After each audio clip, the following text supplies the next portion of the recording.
I once rented an apartment on the south side of Port Huron, Michigan, a town with many reported hauntings. Having grown up and spent half my life there, I will attest that while the town is pleasant in some aspects, with a beautiful lake, shoreline, and many wonderful natural areas north and west, there was something amiss about the place. There's a certain vibe there that seemed to tell people not to rise above, or they might lose their heads.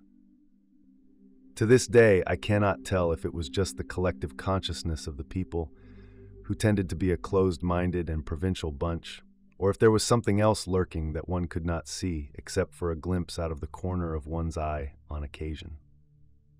The town certainly seemed ripe for ghosts, as it was often a place of waylaid dreams, and it's possible there are a lot of unhappy souls up there who refuse to move on.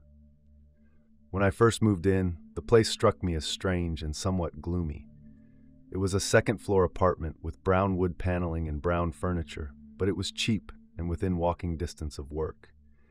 It had a narrow, twisting staircase, and next to the entrance was another door that led up to the attic. In the attic on the east side, you could open a window and hang out on the roof. On the west side, there was a door that led to the rest of the attic. When I checked out the attic, it was a strange setup. There were partially constructed walls, as if someone was trying to build a living space up there. What was really weird was the presence of a new cedar-lined closet space on the south side, in perfect shape and apparently unused. I wondered why someone would go through the trouble of putting that in such an out-of-the-way location. Overall, I felt weird vibes up there, although I couldn't put my finger on it. Once, my sister and niece stopped by and I showed them the attic. They both claimed to sense the supernatural, something I feel I also have, albeit it's much milder in my case. They said they felt a presence and a cold spot near the doorway to the rest of the attic. That made me feel a little nervous at the time, but I soon forgot about it. There seemed to be nothing overly strange about the place except for it being a gloomy old apartment. One time, my landlord came by to do some minor repairs, and we talked. I asked him about the attic. When he asked me if I had been up there, he told me not to venture there anymore as the floor was dangerous, and he was afraid I might hurt myself and leave him open for a lawsuit. He put a lock on the door soon after. I asked him about the construction up there, and he said some previous tenants, whom he described as weird hippie types, had done it, and one of them had been trying to build an extra apartment up there without permission. Anyway, in the winter of 1989, my pals Steve and Randy came by to watch the Super Bowl with me. They were getting a little drunk, but by that time I was through with drinking, having suffered a bout with hepatitis A the year before while living there. I actually lived at my parents' place for a couple of months to recover the previous winter. I told them about the weird attic and they got curious. When I told them about it being locked, they laughed and said, "No big deal. We got tools in the car. We can just take the hinges off." I agreed, and off they went. I was watching them go down the spiral staircase, and as soon as they disappeared, I heard as clear as day a voice. Perhaps it was out loud, or maybe in my head, but it simply said, "No." It was a deep, throaty, masculine voice, hoarse like someone with a dry throat, or perhaps a long-time smoker. It was both threatening and threatened, like it really didn't want anyone to go up in that attic. I was of course startled and a bit scared, but part of me thought, "Hey, F you. I live here. I'm paying rent. You're dead. You have little say in the matter." I know it sounds cocky, but that's truly how I reacted. I have always had some belief in ghosts. It might be because I come from superstitious people, with my mom being part Irish and my dad being 100% Lithuanian. I don't know if that has any bearing, but neither of them dismissed the idea of ghosts. I also believe that some people, whether here in body or just in spirit, are bullies, and if you show them weakness or fear, they will exploit that. Anyway, I didn't tell my friends about it until later on.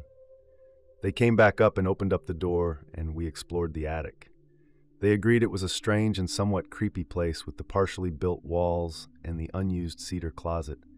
When I told my friend Steve about the incident later, he wasn't surprised.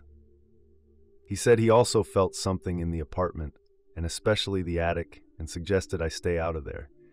I never had another incident there, but did have an interesting false alarm once. I was taking a nap after work, then woke up to see and feel the end of my bed shaking and vibrating. After the first incident, I was freaked out a bit, plus very disoriented upon waking. I turned on the light, it was winter and dark by then, and then turned the radio on to dispel the feeling of being alone with whatever might have been there. I immediately heard a news flash about a small earthquake near Montreal that had a 600-mile radius. That solved the riddle of the shaking bed, it seemed. There was another strange aside to this tale. When I had moved into this apartment, I hadn't seen my folks in a while. When I got around to visiting them, I told my dad where I had moved, and he went, "Is it on the second floor with a winding staircase?" I was like, "Dad, how do you know this?" He answered, "Me and your mother lived there when we first got married," and added in his typical droll way, "It's haunted, you know." I asked him more, and he recalled refrigerator doors being pulled open and slammed shut when no one else was around. I also had another friend who knew a couple that lived there that claimed to have seen a rocking chair rocking by itself. Later on, after I had moved, me and my pal Steve were talking about the place and my incident.